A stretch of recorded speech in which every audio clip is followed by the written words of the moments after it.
Shri Bali మాంకేట్ మాతార్థం Gannavaram. నా పేరు గంగాధర స్వామి, alias గంగాధరాచారి.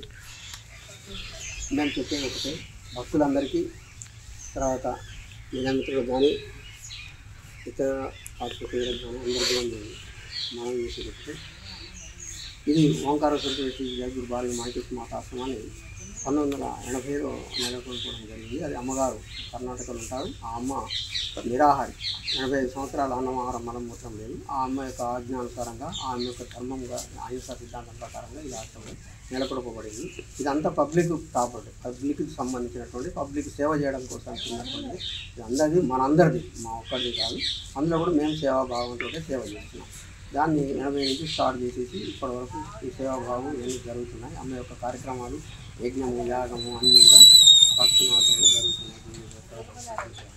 ఇవన్నీ కూడా జరుగుతున్నాయి. గతంలో ఇంకా అసలు ఇది ఎందుకు ఇష్యూ వచ్చింది అనే దాని మీద విషయానికి వస్తే, ఇదంటే ఏమేమడుగుతున్నాం అంటే, గతంలో కొంతమంది ఇన్ఛార్జిగా ఉంది, వాళ్ళు మేము పీఠాధిపత్యం దాన్ని వాళ్ళు రాసుకోవడం ఇదైపోయింది. వాళ్ళు నేను కలికావతారం దేవమంత్రాయని అమ్మగారికి వ్యతిరేకంగా ప్రచారం చేయడం వల్ల వాళ్ళు ఈ ఆశ్రమం నుంచి వెళ్ళిపోవాల్సింది. వాళ్ళు హైదరాబాద్ వెళ్ళిపోయినారు. అక్కడ కార్యక్రమాలలో వాళ్ళు ఇదైపోయి వెళ్ళిపోవడం, చనిపోవడం జరుగుతుంది. దానికి ఎన్ని రోజులు లేని ఈ పంచాయతీ ఇప్పుడు ఎందుకు తెర మీదకి వచ్చి, అయితే వారు చనిపోయిన తర్వాత వారి కూతురు, కొడుకు వాళ్ళందరూ వచ్చేసి ఇది మేము చేసినాము, మాదే, ఇది మా సొంత ఆస్తి, మేము పెట్టుకున్నామని ఒక విషయం చేసేసి ఆక్రమించుకోవడానికి ప్రయత్నం చేస్తున్నారు. ఇది కానీ వాళ్ళు ఎవరు కూడా వాళ్ళు డబ్బులు పెట్టలేదు, కొనలేదు. పబ్లిక్ నుంచి మనం డబ్బులు వసూలు చేసి దీన్ని 10 పైసలు ఇచ్చి అంత కొన్నటువంటి ప్రాపర్టీ పబ్లిక్ది, అమ్మగారి పేరు మీద కొన్నాం. అమ్మ యొక్క ఆజ్ఞానుసారంగా, అది కూడా అమ్మకు సంబంధించినటువంటి ప్రాపర్టీ కాబట్టి ఇది ఎవరికి ఇచ్చేది, భక్తులందరిది, అందరూ కూడా దీన్ని పరిరక్షించవలసినటువంటి బాధ్యత ఉంది. అంతే, మా ఒక్కటి కాదు. ఇప్పుడు ఈ సొసైటీ అంటారా, ట్రస్ట్ అంటారా? ఇది సొసైటీ కింద ఉంది, కానీ సొసైటీ కింద ఉంది. అంటే మీ ప్రధాన డిమాండ్ ఏంది, ట్రస్ట్లో కలపాలనా? అమ్మగారిది కదా, అమ్మగారి యొక్క ఇదిలో ఉన్నది కాబట్టి, అమ్మ ఆశ్రమాలలో మేము కూడా ఒక భాగం కాబట్టి, అమ్మగారు కూడా 32 ఆశ్రమాలలో మాది కూడా ఉన్నది అనేది చూపెట్టినారు. కాకుంటే ఏంటంటే అప్పట్లో వాళ్ళకి అవగాహన లేకుండా ఇది ఆయన రాసిన దాన్ని బట్టి దాన్ని జరిగిందేమో, కానీ మొత్తం ఆశ్రమాలను ఇప్పుడు ట్రస్ట్ కింద చేసినారు. మొత్తం ఆశ్రమాలు, పీఠాధిపతులు అనుకునేటువంటి వాళ్ళ కమిటీని మొత్తం కూడా 2007లోనే డిజాల్వ్ చేసినారు అమ్మ. అసలు ఏ ఆశ్రమాన్ని కమిటీని కానీ ఏ దాన్ని కూడా యాక్సెప్ట్ చేయకుండా అన్ని డిజాల్వ్ చేసి ట్రస్ట్ కింద చేసుకొచ్చింది. అది అయితే కొంత డిలే కావడం వల్ల ఇది కూడా ట్రస్ట్ చేసేటోళ్ళేమో, కానీ అమ్మగారు ఒక ఇది కాకముందే వీళ్ళు ఒక కేసు వేయడం ఇవన్నీ జరిగింది కాబట్టి ఆ అమ్మగారు అట్లా ఆపినారు. ఎందుకంటే ఇది చేస్తున్నారు. మేము ఆ విషయం చెప్పినాం అమ్మగారికి, ఏమండి ఇట్లా అంటున్నారమ్మ అంటే, అది పబ్లిక్ ప్రాపర్టీనైనా భక్తులు ఇచ్చినటువంటిది, అది భక్తుల సొత్తు, అందరు కాపాడుకున్నారు. దాన్ని ఎవరి సొత్తు కాదు, ఎవరి సొంతం కాదు, ఎవరు ఇది చేసుకోలేదు. మీకు వాళ్ళకేదో నిజం ఉంటే రమ్మని మాట్లాడదామన్నారు. అంటే 4-5 సార్లు పిలిపించినా కూడా వెళ్ళలేదు ఎవరు కూడా. దానికి మనం ఏం చేస్తాము వెళ్ళకపోతే, అందుకని అది అమ్మది పబ్లిక్ ప్రాపర్టీ, పబ్లిక్ కిందనే ఉంది. అందుకని మేము కూడా ఏమి ఇదంటాము, అది అమ్మ కిందనే ఉంది కాబట్టి అమ్మ దాని కిందనే అందరూ కూడా భక్తులు పరిరక్షించుకోవాలి. హిందూ ధర్మం ప్రకారంగా జరుగుతున్నటువంటి. మరి ఈ ఆశ్రమానికి ఏమైనా ఫండ్స్ వస్తున్నాయా? అవి భక్తులు, మా యొక్క భక్తులు ఇస్తున్నారు కొంత, వాళ్ళు వస్తు రూపేణ అట్లా తక్కిని మా కమిటీ వాళ్ళే సమకూర్చుకొని నడుపుతున్నాం. కొద్దిగా దానికి ఏమవుతున్నాం, ఇప్పుడు గోశాలకి వీటికంటే కూడా కొద్దిగా చేస్తున్నాం. ఈ మధ్యలో గోశాల ఇది ఉంటే గోశాలకు గడ్డి అన్నీ వేరే వాళ్ళకు అప్పచెప్పినాం. వాళ్ళు మెయింటెనెన్స్ చేస్తూ వ్యవసాయం గడ్డి వాళ్ళు చేసుకొని మొత్తం గోశాల తీసుకుని అప్పచెప్పినాం. వాళ్ళు అది పని చేస్తున్నారు. దానికి వాళ్ళు పెట్టేసి చేసి. ఓకే, ఇప్పుడు ఈ మొత్తం 14 ఎకరాల ఆశ్రమం, 15 ఎకరాలు 24 గుంటలు, కానీ 15 ఎకరాలు 24 గుంటలు లేదు. ఇప్పుడు 14 ఎకరాలు 10 గుంటలు తక్కువ ఉంది. ఎందుకంటే 3 సైడ్లలో 2 సైడ్లు ఫుల్ రోడ్ ఇచ్చినాం, నార్త్ అండ్ వెస్ట్ సైడ్. తర్వాత ఈస్ట్ సైడ్లోనేమో సగభాగం, అంటే ఆగ్నేయం నుంచి తూర్పు సగభాగం వరకు రోడ్ ఇచ్చినాం. తర్వాత తూర్పు ఆగ్నేయం నుంచి మళ్ళీ దక్షిణం సైడ్ కూడా రోడ్ ఇచ్చినాం. కాబట్టి రోడ్ల జాగాలు ఇవన్నీ పోయినాయి. కొంతమంది ఇళ్ళు కూడా జరిగినారు. 100 ఓళ్ళు, 2 గుంటలు, 3 గుంటలు, 10 గజాలు అట్లా జరిగినారు. కాబట్టి మొత్తం ఇప్పుడు 14 ఎకరాలు 10 గుంటలు తక్కువ ఉంది. ఇప్పుడు ఈ మధ్యలో నేను సర్వే చేస్తే దానికి ఇది ఉన్నది. ఇప్పుడు ఫైనల్గా ఏం చెప్తున్నారు అసలు ప్రభుత్వాన్ని కానీ ఇక్కడ ఉన్నటువంటి అధికారులకు కానీ? ఏమంటున్నామంటే, మేము కేసులు ఉన్నాయి, కేసులలో పెట్టినాము అని చెప్తున్నారు. కేసుల విషయానికి వచ్చేసరికి చేస్తున్నాం. ఇప్పుడు కేసుల విషయం కూడా మాట్లాడడానికి 243 OS నెంబర్ కేసు ఉంది, సబ్ కోర్టులో వారేసింది. దాని మీద స్టేటస్ కో ఆర్డర్ ఉంది, అంటే ఆన్లు ఉంది. అందులో ఇచ్చేప్పుడు కూడా బోత్ సైడ్ అని ఇచ్చినాడు, అంటే ఇద్దరు పార్టీలకు సంబంధించినటువంటిది స్టేటస్ కో ఇస్తూ. తర్వాత ఇది కూడా కోర్టు కేసులు అయిపోయేంత వరకు ఆన్లు ఉంటుందని ఆర్డర్ చేయడం జరిగింది. మరి దాని ప్రకారంగా మేము నడుస్తున్నాం.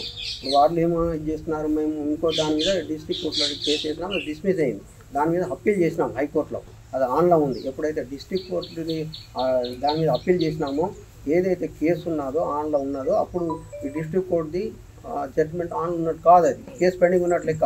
కానీ వాళ్ళు ఏమో ఇది ఉన్నది అది ఉన్నది వచ్చినది అంటున్నారు. అట్లా ఉంటే ఒకవేళ కనుక అది ఉంటే కబ్జా పొజిషన్కు డిక్లరేషన్ సూట్ వేసి తీసుకోవద్దు. కానీ అదని ఏం చేయకుండా జబర్దస్తి వచ్చి దౌర్జన్యంగా వచ్చేసి ఇంట్లో జ్వరపడేసి మమ్మల్ని ఇది చేస్తే ఎట్లా? ఇప్పుడు ఏమవుతుందో భక్తులకు మనోభావాలు దెబ్బతింటున్నాయి, వ్యవస్థ దెబ్బతింటుంది, మా కార్యక్రమాలు దెబ్బతింటున్నాయి. ఇంకా ఇంట్లో ప్రతి విషయం కూడా 99 నుంచి ఇప్పుడు 2096, 2004, 95 వెళ్ళిపోయినారు. అప్పటి నుంచి ఇప్పటిదాకా వాళ్ళకి ఇక్కడ ఎలాంటి ఇది లేదు, వాళ్ళు ఏ కార్యక్రమాలు చేయలేదు. చేసినట్టు చెప్తున్నారు అంతే. ఏదో అప్పుడప్పుడు ఇట్లా వచ్చిపోను వీడియోలు తీయ ఇది చేయ మేము చేసినామని చెప్పుకోవడం తప్ప న్యాయత పెట్టింది లేదు, వాళ్ళు చేసింది లేదు. ఇక్కడ ఉన్నటువంటి భక్తులే అన్నీ చేస్తున్నారు. ఇది చేసిన తర్వాత ఇప్పుడు ఆంజనేయుల గుడి, దుర్గమ్మ గుడి, తర్వాత నాగలింగేశ్వర స్వామిది, ఇప్పుడు అమ్మగారి గుడి కూడా కన్స్ట్రక్షన్ ఉంది. అన్ని భక్తులు చేస్తున్నాయి, కానీ వాళ్ళు ఎవరు కూడా ఇలా పైసలు పెట్టలేదు, చేయలేదు. ఓకే, ఈ మనకేశ్వరి మాత ఆశ్రమం సేవా కార్యక్రమాలు ఏమైనా చేస్తున్నారు? ఆశ్రమం సేవా కార్యక్రమాలు చేస్తున్నాం. ఇక్కడ నిత్యం ఇప్పుడు భక్తులు వస్తుంటారు, వాళ్ళకి యోగా తర్వాత ధ్యానం గురించి అవి నేర్చుకుంటుంటారు. తర్వాత ప్రతి అమావాస్య వరకు యజ్ఞం నడుస్తుంది. ప్రతి అకేషన్ పండుగలకు అన్నీ చేస్తాము. చండీయాగం దసరా రోజుల్లో చేస్తాము. శివరాత్రికి మళ్ళీ శివుని కళ్యాణం అవి జరుగుతాయి. తర్వాత రాముని కళ్యాణం చేస్తాం. ఇవన్నీ జరుగుతున్నాయి. ఆ మధ్యకాలంలో మేము ఒక సేవా కార్యక్రమం కింద నల్లగొండ తరఫున, ఏదో మా ఒక ఇది తరఫున కాకుండా పబ్లిక్ అందరి తరఫున గోదావరి పుష్కరాల్లో అమ్మగారి పేరుట, అంటే మాణికేశ్వర మాతే వీరధర్మ మాత అనేటువంటి పేరు మీద చేసినప్పుడు ఇది చేసి నరసింహులు గారు ఆర్డీఓ ఉండే అక్కడ మన నల్గొండ అదిగా చేసినారు ఆయన. తర్వాత వారు ఇది చేసేసి పోయి అక్కడ పర్మిషన్ తీసుకొని ఒక 50,000 మందికి మన నల్గొండ తరఫున అన్నదానం చేసినాం. వారు చాలా సంతోషించి కలెక్టర్ దగ్గర కూడా చెప్పినారు, నల్గొండ వాళ్ళు వచ్చినారు మా వాళ్ళు 50,000 మందికి అన్నదానం చేసినారు. అది ఒకటి. తర్వాత మళ్ళీ కృష్ణ పుష్కరాల్లో కూడా 50,000 మందికి చేసినాం. వారు మాకు అది లేకుండా అప్పుడు ఎస్పీ గారు పర్మిషన్ ఇవ్వకుండా మాకు పర్మిషన్ ఇప్పించేసి సహకారం చేసినారు పోలీసు వాళ్ళు. అట్లా మనకు పూర్తిది ఆర్టీసీ బస్టాండ్లో ప్రతి సంవత్సరం మనం 14 సంవత్సరాలు కంటిన్యూగా చలివేంద్రం పెట్టి వాటర్ పోసేటోళ్ళం. అది అమ్మగారి పేరు మీద, మాణికేశ్వర మాత పేరు మీద. వాళ్ళకు రోజు కూడా ఒక్కోసారి ఎండల ఒక 70 లీటర్లు 100 లీటర్లు మధ్య కూడా పోసేటోళ్ళం. ఆర్టీసీ వాళ్ళు స్వయంగా పిలిచి మాకు చెప్పేటోళ్ళు, అరే పెట్టండి నాయన కొంచెం అది ఇదవుతుంది పబ్లిక్ అని కూడా మళ్ళీ ఆ తర్వాత పిలవడం మొదలుపెట్టినాం. ఇలాంటి కార్యక్రమాలన్నీ మనం చేస్తున్నాం. ఇప్పుడు కూడా అందరికీ ఇది చేస్తున్నాం. భక్తులు ఎవరైనా వస్తే రోజు కూడా నిత్యం అన్నదానం జరుగుతుంది. వాళ్ళు ఎవరైనా ఉంటే ఇది చేస్తారు, 3 రోజులు ఇది చేసుకొని సేవ చేసుకుంటారు, పోతారు. గోశాల ఉంది, గోశాలలో కూడా వాళ్ళు సేవ చేస్తుంటారు, పోతారు. భక్తులే అంత సేవ చేస్తారు. ఇక్కడ ఎవరికి ఇది లేదు, ఇది చేస్తాం. కొంత వాళ్ళకి ఏమైనా ఇది ఉంటే ఎవరికైనా భక్తులు చెప్తే వాళ్ళ బాగోగులు చూస్తారు. మాకు ఇక్కడ ఏమైనా తక్కువ పడ్డా ఇది అన్నప్పుడు మేము మా కమిటీని అన్న అడుగుతాం, కొంచెం మాకేమైనా సాయం చేయండి అని. అక్కడ సెంట్రల్ కమిటీ నుంచి మాకు ఏదైనా ఒక సహాయం అందిస్తారు. అలా లేదా భక్తులకి ఏదైనా చెప్తే వాళ్ళు ఏదైనా తెచ్చియడం, భక్తుల యొక్క కార్యక్రమాలు మనం జరపడం జరుగుతుంది. మేము ఒక్కటే ఇది ఏంటంటే ఇది పబ్లిక్ది, మాది అని కాదు. అందరం కూడా దీనికి సమిష్టిగా ఇది చేసేసి ఎవరో సొంతంగా మేము కొన్నాము మాది అంటే కుదరదు. వాళ్ళు కూడా ఇది ఉన్నారు అనుకుంటే మా సెంట్రల్ కమిటీ ఉంది, అక్కడికి వెళ్ళొచ్చు, వాళ్ళతో మాట్లాడొచ్చు, అందరు కలిసి చేస్తామంటే చేసుకుంటా అంటే మేమేమంటలేము కదా. మాకు ఇదేం లేదు కదా. అమ్మగారే పిలిపించి మాట్లాడినారు.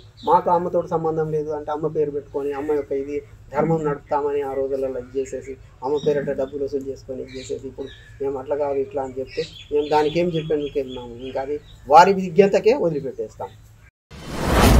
మీ వ్యాపారం అభివృద్ధి కావాలని కోరుకుంటున్నారా? అయితే వెంటనే క్యూనస్ని సంప్రదించండి.